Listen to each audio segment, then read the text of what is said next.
Hello and welcome to the F-14 Tomcat radio show, straight out of Grumman, Calverton, where all 712 airframes were built. I'm the show's producer. My name's Lorenzo. We have an awesome show lineup. We invited MAUI CAP, and CAP stands for Civil Air Patrol. There's a lot to learn about their mission as an overall, and you may be surprised at just exactly what they do. We'd like to thank the XO and CO from MAUI CAP for joining us tonight, and Captain Mulligan and Executive Officer Stephanie Burkett. Welcome aboard, guys. Woo-hoo! Just want to add in and mention that Captain Mulligan is 1988 to 1996 U.S. Army Operations Special Forces, boots on the ground. So he definitely... So I was going to say, the only thing I have in common with you guys is jumping out of a plane. Well, in your case, it's perfectly good ones. In my case, not so much. It's your training. So just being very transparent. Yeah. Just awesome, and again, great leadership role to have at the top of CAP right there, and so awesome to hear about that service, and definitely talk about that a little bit if you could. Yeah, sure, no problem. So I was a prior cadet in the 80s with Civil Air Patrol, and that kind of gave me my spark, right? Because I didn't know what I wanted to do. I think a lot of us were like that, you know. I made grades in high school to play sports, you know, and I really didn't know what I wanted to do. My parents had their own business here, born and raised on Maui, and when you're here in Hawaii, it's different growing up because we just don't have the outreach. You know, we can't drive somewhere, right? You know, we have to fly anywhere that we've got to go. And one of the sayings here is you got to go to grow, right? And I mean, I hate to say it, but I even have classmates from the 80s that are still here, barely ever left, and they're stuck in that mind frame. And I can hang out with them for about an hour, but after that, it's like, come on, guys, we've already passed that. You know, let's move on. Love them to death, but you know, I just didn't, you know, I didn't want that to happen. And I saw my brother and my sister, older, both went to college, got their degrees, and I was like, you know what, that's not me. I'm not that student. I'm not that person. So CAP gave me that initial leadership, and I got to a rank that allowed me to go in at that time in the Army as an E3, right, as an enlisted. Now, as we all know in basic training, it's your rank doesn't mean squat. But I'll tell you what, that extra $100 in my pocket made it a lot easier for me to get through things, right? But I didn't want to just do the grunt stuff, this, that, and the other. I wanted to have a specialized, more specialized field. And I had originally looked at the warrant officer side. And there's a longer story behind that, why I didn't go that track. But I signed up initially as a comms site. I was a 31 Delta. So I was working with a lot of really cool electronic equipment, you know, and back then it wasn't digital, it was still in an analog state. But I also wanted to be, as I'd mentioned earlier, a little more specialized. So I signed up for Airborne, and as soon as I finished at Benning, they come looking for anybody that was wanting to go a little higher than that. So I signed up and went at SF. I actually became a trainer with the Q course. So I worked with the Robin Sage group and did a lot of the comms training. And Lorenzo, the picture that I sent you, my first deployment, and it's more of a skirmish, was Operation Just Cause, getting Noriega out of Panama. Yeah, it was a great picture. You know, we jumped in, and I was fortunate enough to have our tier 2 team, SMU, as the comm operators for the Team 1 operators. So, you know, back then they don't really use the term SEALs anymore, but the tier 1 operators.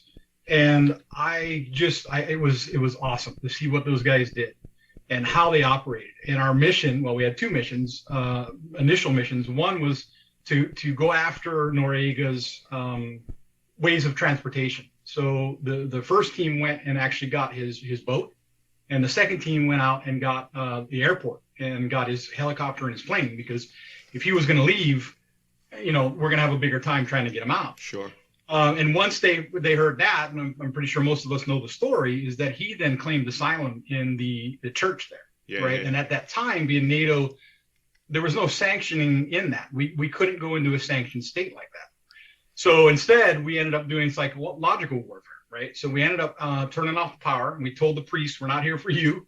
That is not our goal, right? We're not here to hurt anybody in that level. That's a good thing. Get this person out of your facility. And it was a 4-day skirmish, right? We turned off the water, no food going in or out. It had an open courtyard, so you know the helicopters would fly over, and we dropped pamphlets in there. It was all psychological.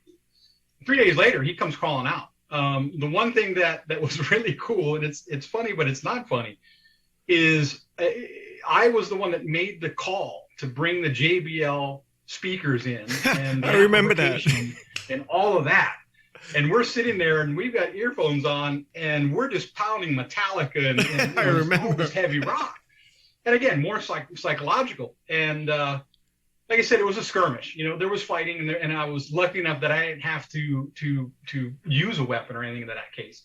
But seeing that interaction and helping the Panamanian people move away from that. Now, what's interesting is he had a really big tie, and some of you guys may have known this, but I didn't know it at the time. But he had a tie to Pablo Escobar, you know, on the drug side.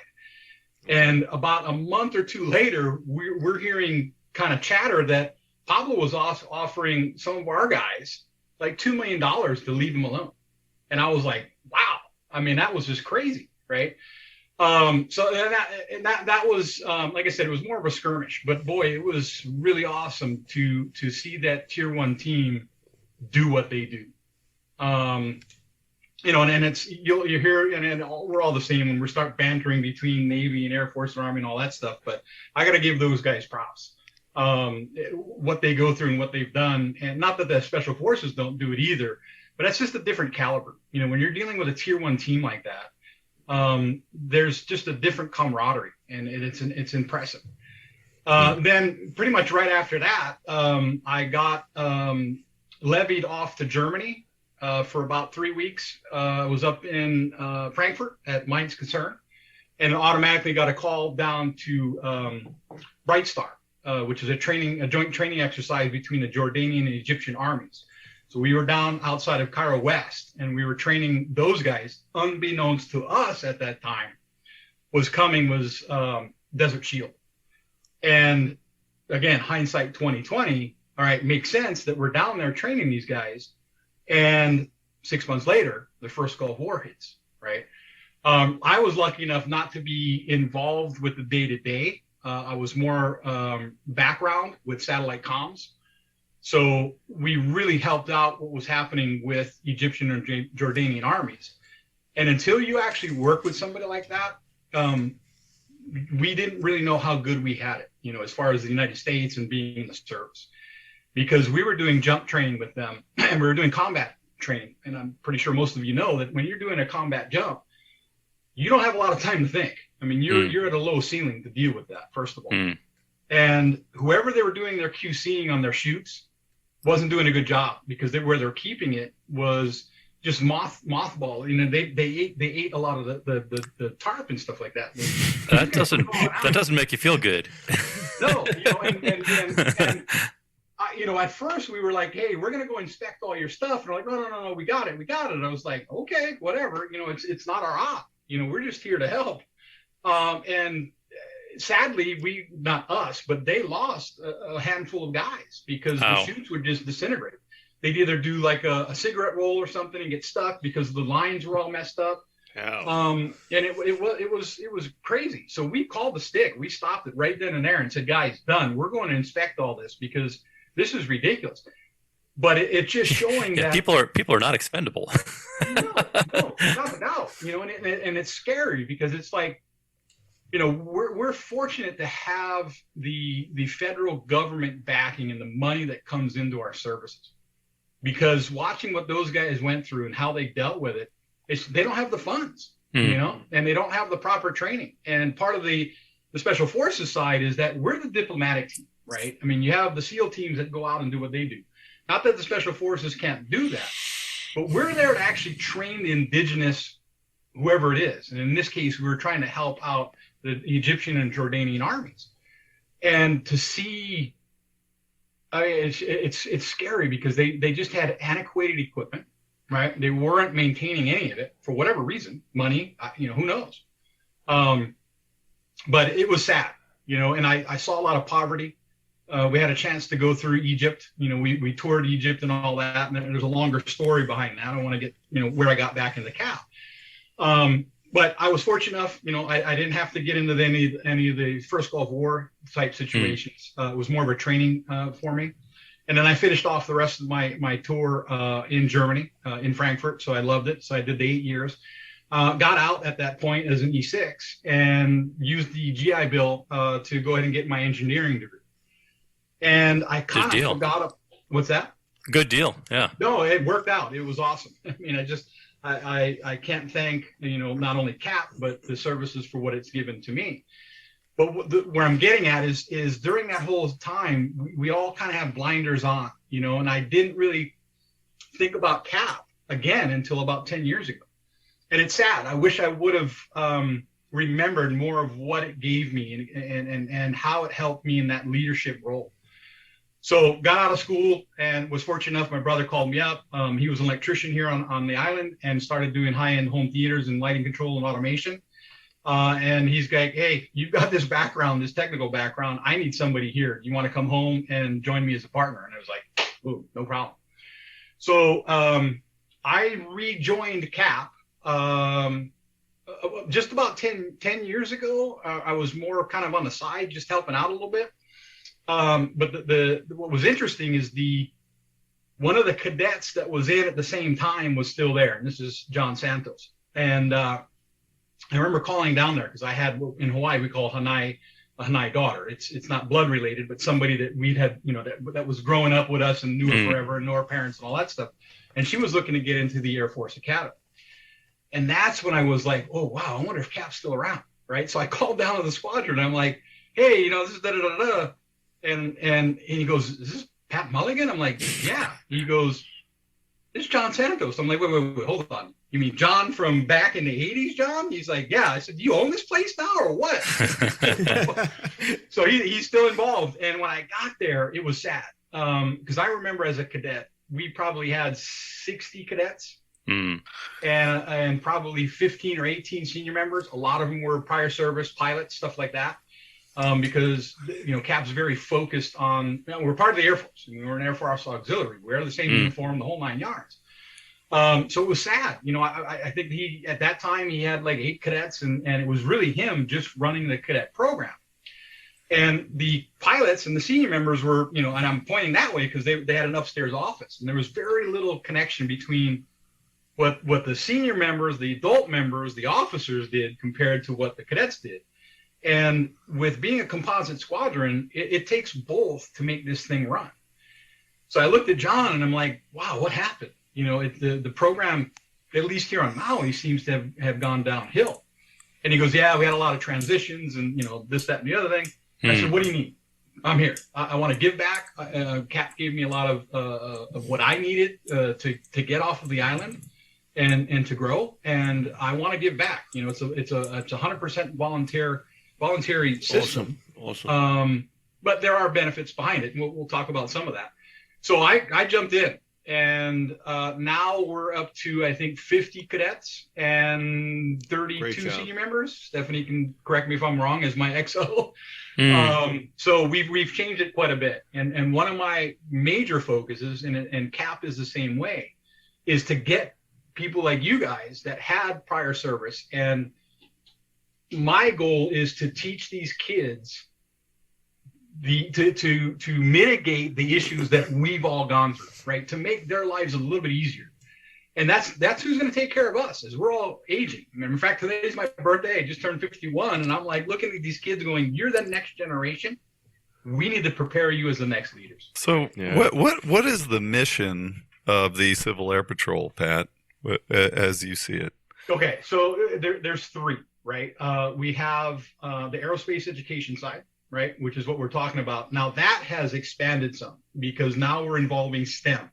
So science, technology, engineering, and math. Sure. That's where I fall in because I have an engineering degree, and that's what I do now. I deal with 3D printings and all that stuff. But we tie that into the aerospace side, right? We have our emergency services, which is another big part of what we deal with. So our clients are the state and federal governments, right? So we're in the third, at least in Hawaii, I'm pretty sure it's the same with others. When we've got a tsunami or a hurricane or something like that, we're the third phone call. We are literally on that tasking list. It goes from either, in this case, it would be a state thing. And then at that point, depending on the severity, they would get FEMA or in this case, HIEMA, the Hawaii Emergency Management. And we work directly with them. So the governor gives us a call, that call comes out, and then we dispatch the planes. So in that mission, well, if we're dealing with a tsunami or a hurricane, our mission is that we're going to actually go out and fly coastline, right? And then we are authorized to fly at a 500-foot ceiling because we've got a PA system and a siren on our systems. That about half of the beaches, at least on Maui, do not have sirens or can't hear the sirens. So if somebody's out camping and they have no radio or anything, and something impending is coming, it is our job, and our clients, again, between the state and federal side, are tasking us to go and fly the coastline. And in our case, we would start on the north shore of Maui, fly all the way around the east coast side, come out the south side, hit Koho'olawe, which is the outer island, and then come back into Maui. And it's about a 3.5 hour trip, going coastline to coastline and doing the announcements and the radios. That's a real asset, though. What's that? Right. Yeah. It's a real I agree asset. with Siphon. We don't charge, they basically, the only thing we charge is fuel. There is no labor, because we're all volunteers. You guys do search and rescue as part of that emergency stuff. I mean, I hear about that on the news quite often, that when there's an airplane lost in a forested area, they engage the Civil Air Patrol to do that. Correct. What's the third mission? You said that you have the education and the emergency services, and what else y'all do? Well, I'm going to look at Stephanie because there's a portion of this that she gets involved with. So yeah, those are the two critical points, right? Is the training, the STEM, the aerospace. Then we have again what we talked about with the emergency services, and the third one is and Lorenzo and I talked about it last night. Is more community outreach, and the problem that CAP has is, and people hate me to say this, that I say this, but it's true. The program's been around since World War II, right? So we're celebrating, I think, our 80th anniversary this year, something like that. We've only got about 60 total members nationwide. No offense, Boy Scouts and Girl Scouts do a great job, but what CAP, how many members you said? I'm sorry. About 60,000. Yeah, about 60,000 nationwide, right? And that's cadets and senior members. Boy Scouts, Girl Scouts have about 2 million total. Our program, I feel, is that on steroids. Yeah, there's not I agree many to programs that. that are going to allow you to get on a C-17. Not for nothing. You're not going to find this kind of leadership to drop your children or your youth off, or even in a retiree sense to go spend time with quality time with giving back to the community. There's something to be said about that. Yeah, and all of the adult members, anybody that's 18 or older, right? We've got to go through it, FBI, as if we were going into service, FBI background checks, the whole 9 yards. And if there's any flag, you're not getting involved. Especially now with all the kind of the drama that's going on with the Boy Scouts and Girl Scouts and all that stuff. Again, great programs, but they don't have, and they may now. I don't know, but they don't have. I don't think they have the background checks that we have. They may now. I'm not sure. But we get vetted pretty well. Now, I'm not saying you're not going to find a bad apple that gets through it. That does happen, right? Of course. But we do our best to kind of mitigate all of that stuff. So the next thing is going to be this leadership that we were talking about, Jerry. And that is really one of the core reasons why I got back into the system. Because I want this next generation, they're going to be the next leaders. Thane is going to be that person. Right, whatever his role is. Yeah. So our third mission is to get these kids into a leadership role. And to me, that is probably one of the bigger roles that we have, because again, we're not here to force them to go into the service. That's not our role. We're a non-mechanized unit, none of that stuff. If they decide to go into the service, then there's a bunch of benefits that they get. If they go into the Air Force, they automatically go in as an E3. If they go into any other branch, they go in as an E2. For most people, it's like, oh, what does that mean? For all of us, we get that.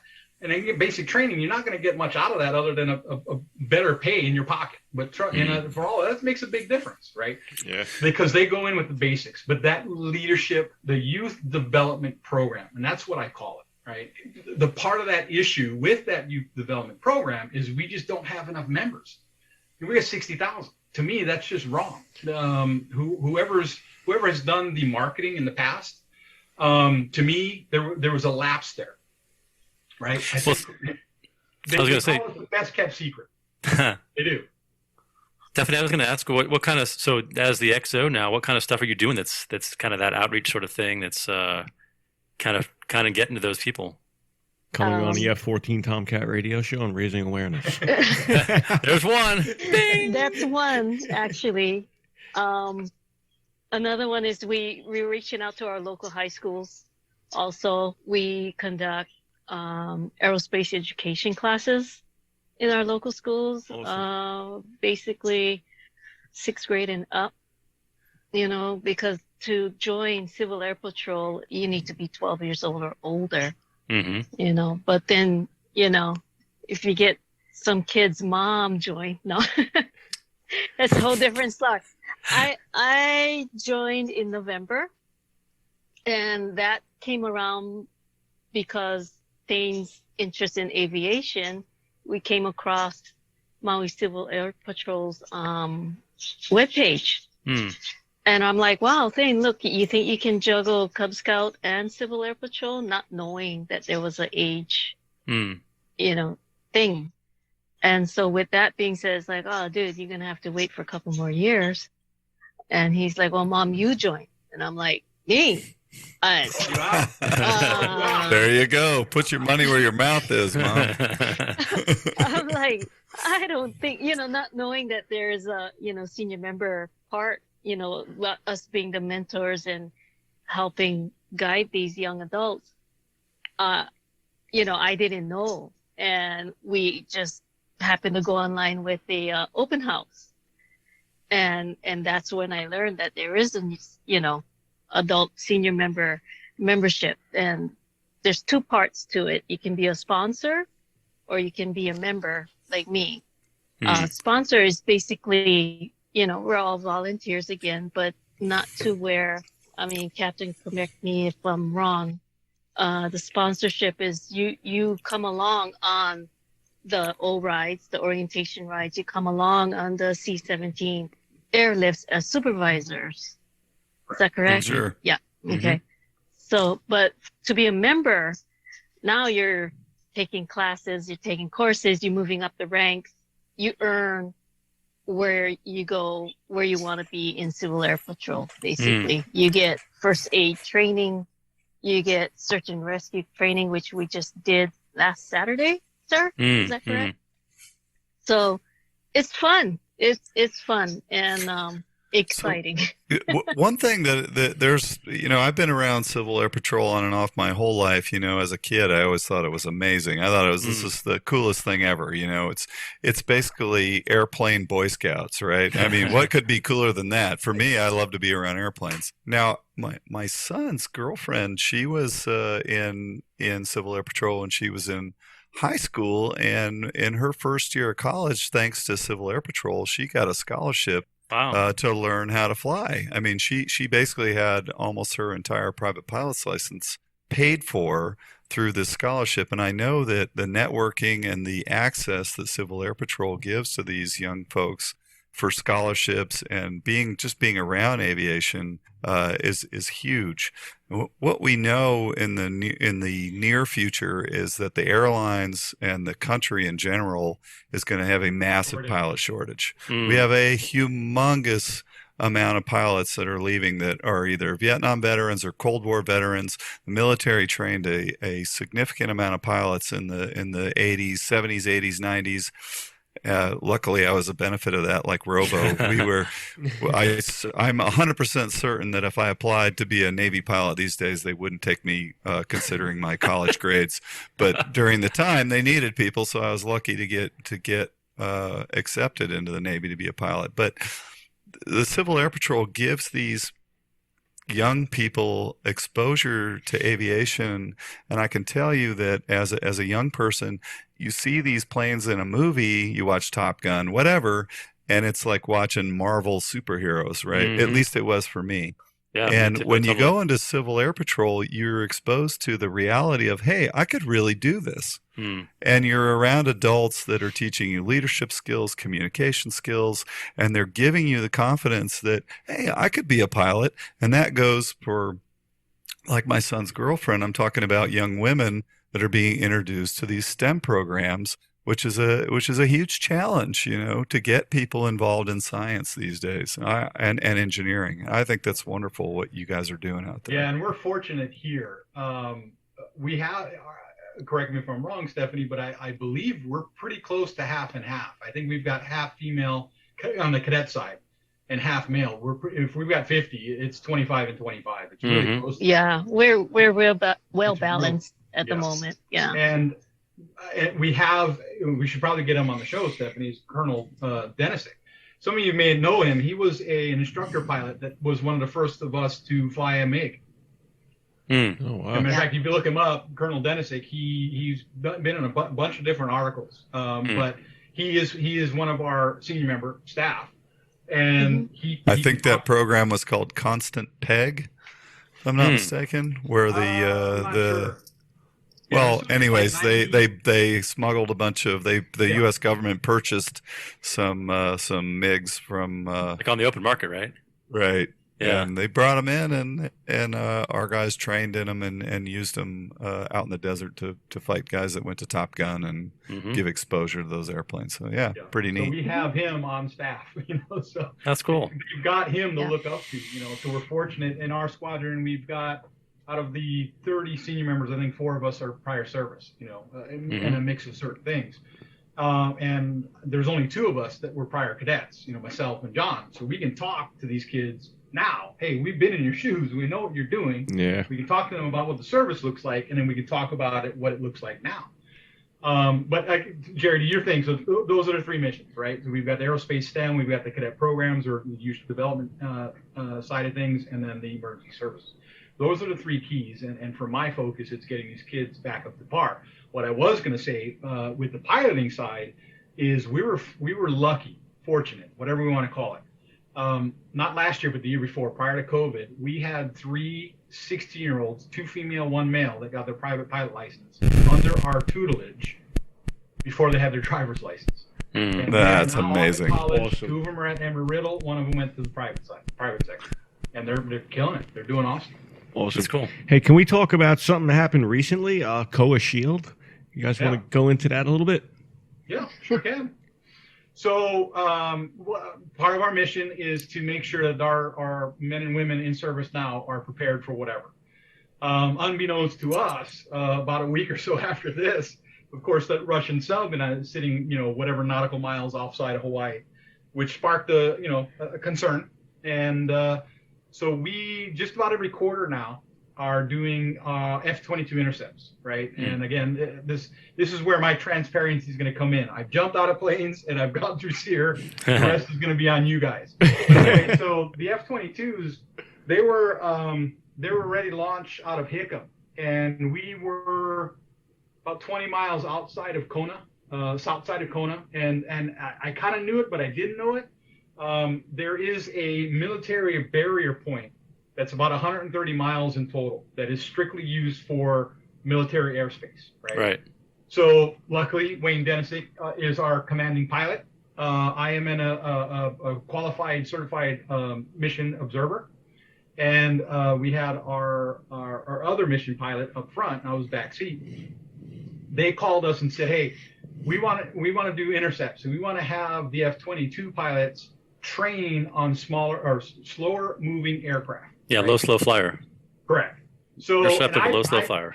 Yeah, and I'd never seen what these guys were doing. The male and female pilots. It was crazy. So they're coming at us at whatever Mach they're doing, right? They're far enough away that we didn't feel the wake or anything. So, and again, Wayne was not worried about it. I know how to correct it. I know what these guys are going to do. So he already prepared us, right? So anyway, this shot that I took, because I'm also the wing public affairs officer, was they've already passed us and they'd come back around. And because they can't go to speed that we're going, as we got closer, they had to do this little, whatever you guys call it, right? Slow down. A good high alpha, yeah, absolutely. Yeah, and you can kind of see they're just getting to that point, because I was actually shooting back window. So I was facing more rear as they were coming past our left side. And it was just incredible, because I think that's about the slowest they could go without stalling. I mean, again, you guys correct me, whatever you know. And then they would break off, because there would be 2 of them. And then the second thing that they did is they came from below us. right? And then they did whatever scare tactic and the shaking of the wings. Now we're instructed not to communicate with them at all. Of course, we're comms on with the tower and all that stuff, and then they would relay to them, if something had happened. But we're not supposed to communicate with them at all, right? Completely ignore whatever they're telling us. So the second thing, we did come up from below us, and then the third one, they didn't do it this time, and Wayne was a little frustrated with it, right? But they were supposed to do a pass by of the front and deploy flares, right? For some reason, we never found out who it was, but somebody had a concern with the flares. And Wayne's like, that doesn't make any sense. It's not like this is gonna hurt anything. We're far enough away. So I said, hey, Wayne, next time when we do when we talk to EJ, who is the F-22 Squadron NCOIC, I said, tell them that our flight crew is comfortable with whatever they need to do, because we're here to try and prep them as best that we can. And then that day we did 2 sorties. So about an hour and a half, all together. It was awesome. Loved it. It's a challenge as that low, slow flyer scenario has been in our training matrix since long before 9/11 and probably at least 30 years. I know I did it. Did you do it, Robo? Before I got there? I know we had it in the training matrix when I was at 102, but I don't know if you did. Yeah, we did. But when I first got to the fleet, the biggest thing was very high fast flight. Right. So it was, but as we got closer in, as the carrier moved closer into the littoral environment, is where you started to have to train toward that threat. And then for the past 30 years. But when I first got into the fleet, we were operating 500-700 miles off the coast. And right. So we're doing these supersonic intercepts, but then when we changed to what they call a brown water Navy, they realized that these low, slow flyers could be a threat. You could pack a 172 full of high explosives and attack the carrier battle group. And it becomes a challenge is because the airplanes are so slow that the software on the threat management computers that look at all the battle space, they pretty much throw out that threat. They take it as they see the target, but the computer will not even present it to you because it's so low and slow. It thinks it's a car. And in the F-14A, in the early old F-14, we had Doppler issues with anything that was at that kind of speed. The radar wouldn't even see it unless you went into a pulse mode, which was a whole another thing, which had clutter issues looking at the ground and blah, blah, blah. It's all a bunch of complicated stuff. But the bottom line is the airplane had very difficult time seeing little Cessnas flying low to the ground at 80 knots. So it became a real threat, and we started practicing to intercept these kind of targets. And now we're moved into a whole nother regime now where it's become drones and stuff. So it's a different threat environment even now. The F-22, I don't know if you got a brief on it, Pat, but the F-22's AESA radar is pretty capable in that environment.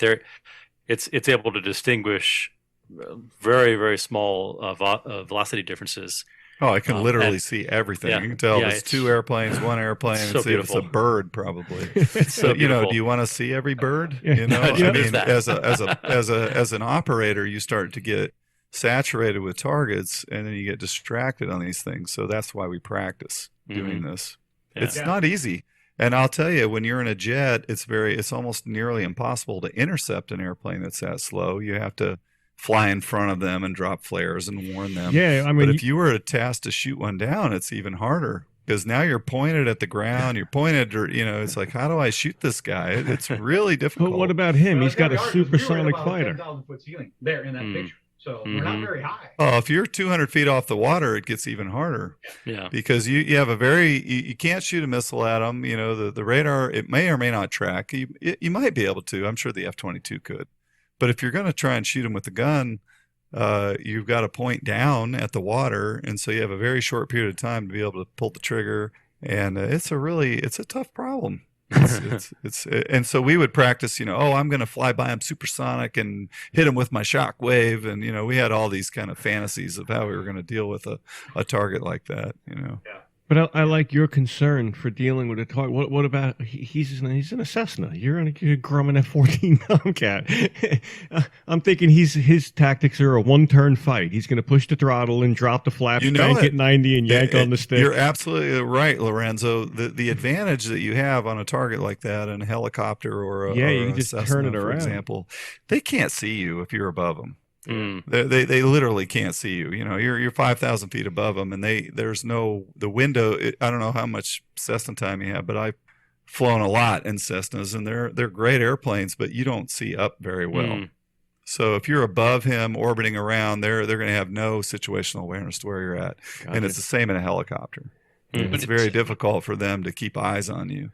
So you can maneuver behind and above, and you can kind of do whatever you need to do. Yeah, absolutely. But it's not so much the threat to the Tomcat; it's the threat to the battle group. Absolutely. Wherever they're going Yeah. to, yeah, exactly. Right. It's Whatever the target is. Yeah. Yeah, The Sea Whiz would probably take them out in a second, so I don't think it's that big of a deal. If they had it turned on and if it was working. Well, with the 7th Fleet sitting out here, I'm not too concerned. Yeah. Yeah, incredible mission. But in a place like Hawaii, you know, they have had a couple of Cessnas. They had one where this kid flew into a building, and I saw one in Southern California when I lived there of a guy who flew one into a building, not on purpose. And but yeah, they're out there. And but I think what you guys are doing more relevant to real life is the search and rescue capability that you offer on short notice is highly regarded. Yeah, and the kids can get involved up to they can actually get involved with this type of mission. They can't fly. They stop at basic our orientation rides. They get 5 empowered with Wayne or one of the other pilots, and then they get 5 on the glider front seat, right? And they'll take the reins, they'll the whole 9 yards. They will fly it. Once they're 10 or up, 5 glider, 5 motorized. They now can do as much as they want backseat, right? No problem. They can backseat it all that they want. But that's as far as they get on that side of the flying. Now, where they get involved with this, and Stephanie did a little bit of that, was they are on comms. They're ground team. So we're radioing back to them. We're consistently talking to them. The kids can do all that. We're going to teach them alphanumeric, the way to talk on the radio, proper pronunciations, all that stuff. Extremely important. You teach navigation, I assume, as well. Yeah, 100%. They will understand that. Matter of fact, she was tasking us. We gave her, she had ForeFlight. I think you were using ForeFlight, right? You were following? Something like that. Yeah. So we teach them all that stuff. Part of my background being with the SF group and Robin Sage and a trainer, I'm taking all their electronics away. Give me that phone, give me all this stuff, because if you get lost and you don't have any stuff, you need to know how to deal and get out of the situation. So we go old school compasses, topographical maps. I'm teaching them the old school way because it still works. There's nothing wrong with that. You guys, with the other islands, are there the other civil patrol units, civil air patrol units? We have about 600 total in the state of Hawaii, both senior and cadets. And we're fortunate here that we are really close to the Air Guard. And we actually have, prior to COVID, we get to use their airlift situation. So again, with the Guard, they're 1 week in a month, 2 weeks a year, during the summer. Well, we get the kids and ourselves on that C-17 once a month. No problem. How fun. We are part of their manifest. That's I cool. know the load masters very well. I know some of them from when I was in, and they were part of my jump crew back then, and they're still in. So we get a lot of privileges here just because we don't have any other way to get to these outer islands, and they were gracious enough to offer us that. So we get these kids on a sea. Stephanie hasn't had a chance because she joined during COVID. But I know that's one of her big things is to get on that bird, because it's impressive. It's nice to be with the men and women of the service because they're armed. Awesome. I've gone in where there's tanks and they're going to be unloading it at Hickam. It's the real deal. Yeah, that's awesome. Where can we find Civil Air Patrol on the internet? Is there a WW site? Yeah, basically, if you just type in Civil Air Patrol, you'll get the national headquarters, and then from there it can direct you to any of these states. All 50 states have at least one wing, and each wing will then have a bunch of different squadrons in it. Basically, the wing is there to support the squadrons, but the squadrons are the ones that do all the heavy lifting because we're the ones that are local on the ground, and at least in this case here on Maui. We're going to get tasked to do these emergency services calls. If it's tsunami, search and rescue, whatever the case may be. Oh, awesome. And thank you for your service, sir. And thank you, Executive Officer Burkett. And again, appreciate both of you joining us tonight. And No problem. keep up the good work out there, and looking forward to good things to come for you guys. And I understand you get a new airplane and stuff. So it's, again, very good. Awesome. Yeah, we're getting a G1000, hopefully in about a month. Sweet. Yeah, Yeah, Wayne's very looking forward to that. Stepping it up a little bit. But thank you, gentlemen. Thank you for all the the talking, and loving to hear the war stories, and getting that side of it out. I'm always psyched to hear other stories and what you guys have gone through, and thank all of you for your service and what you've done for this country. And hey, if you're interested in CAP, please let us know, or let your squadron know. We'll help you find somebody there, because it's well worth it. It's a really good program. Sweet. Yeah, absolutely awesome. Yeah, thanks for hanging with us, everybody. Thank you so much, and thank you for having us. Thanks, Stephanie. You rock. Thanks, Pat. Glad to have you guys. Aloha, everyone. Aloha.